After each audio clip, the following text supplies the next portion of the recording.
लेकिन सबसे बड़ी नाजरीन आज हमारे पास जो स्टोरी है वो है खुशखबरी ये है कि पाकिस्तान के अंदर नाज़रीन आपको पता है कि जब IMF राजी हो जाए कि हम आपको पैसे दे रहे हैं तो हमारे लिए एक बहुत बड़ी खुशखबरी होती है। ज़ाहिर है पाकिस्तान की मैशत को हमने इस हाल में पहुंचा दिया है सक्सेसिव गवर्नमेंट्स के अंदर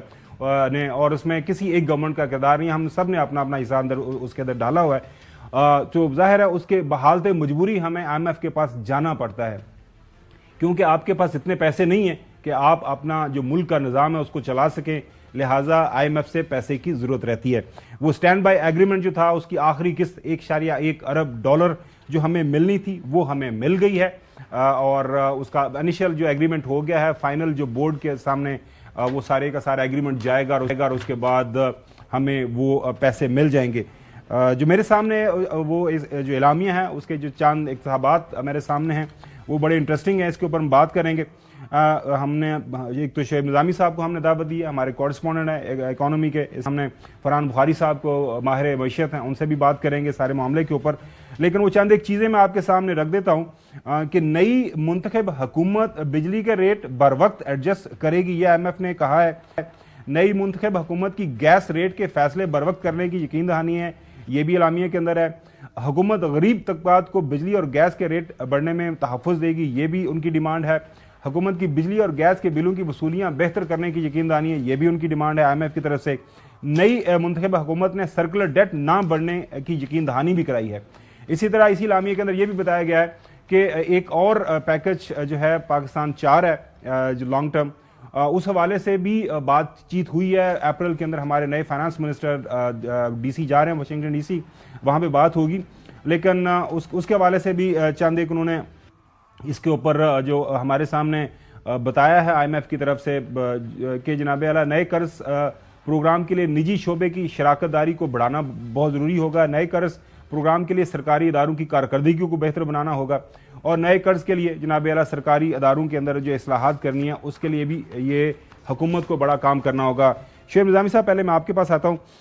मुआहदा तो हो गया, देखें अब ये बड़े जार्गन है, बड़ी बड़ी हैवी टर्म्स इस्तेमाल होती हैं, करंट अकाउंट डेफिसिट, जनाब आला ट्रेड डेफिसिट, बैलेंस कर आपने करना है, सारी चीज़ें, लेकिन आम आदमी है बेचारा, वो जो गरीब बैठा हुआ है उसको नहीं समझ आती। उसकी समझ के लिए ये जो आज हमने ये खुशखबरी है, जाहिर है मैशत को थोड़ा बहुत वो ठहराव आएगा, आम आदमी की ज़िंदगी के ऊपर इसका क्या असर पड़ेगा इन टर्म्स ऑफ जो गैस बिजली के रेट्स और महंगाई की शक्ल में? जी, महंगाई की शक्ल में जो है वो आवाम के लिए मुश्किल होगी। वजह उसकी ये है कि जब बिजली और गैस के टैरिफ आपको अपने टाइम पर एडजस्ट करने हैं, दूसरी बात आप ये करें सर्कुलर डेट जो है वो अपनी जगह पर जो है फ्रीज कर दिया गया है, तो ये वो जगह होती है जहाँ से हुकूमत जो है सब्सिडीज़ ले सकती है और लेकर जो है आवाम को दे सकती है। जब वो आप सर्कुलर डेट को फ्रीज़ कर देंगे तो आप जो सब्सिडीज़ हैं उसकी अमाउंट को भी फ्रीज़ कर देंगे, तो जो बजट के अंदर होंगी बस वही दी जाएंगी, इसके अलावा जो नहीं दी जाएंगी। जो BISP के मुतासरीन मुस्तहिकीन होते हैं उनको किसी हद तक, या 200 यूनिट वाले जो हैं उनको किसी हद तक जो है वो सब्सिडीज़ मिलती हैं। अब इन्होंने इसका क्राइटेरिया भी चेंज कर दिया कि जो 6 महीने तक 200 यूनिट यूज़ करेगा वो ही जो है ना असल में इसका हकदार है। अगर 5 महीने यूज़ हुई है, 4 महीने यूज़ हुई, तो फिर जो है ना वो सबको टैरिफ जो है ना वही लग रहा होगा और सब्सिडीज़ कम होती चली जाएंगी। लेकिन इसमें फ़ायदा ये होगा जो एक्सचेंज रेट के ऊपर ये कह रहे हैं, चूँकि हम प्रोग्राम में आ गए और जो हमें बाकी डोनर इदारे हैं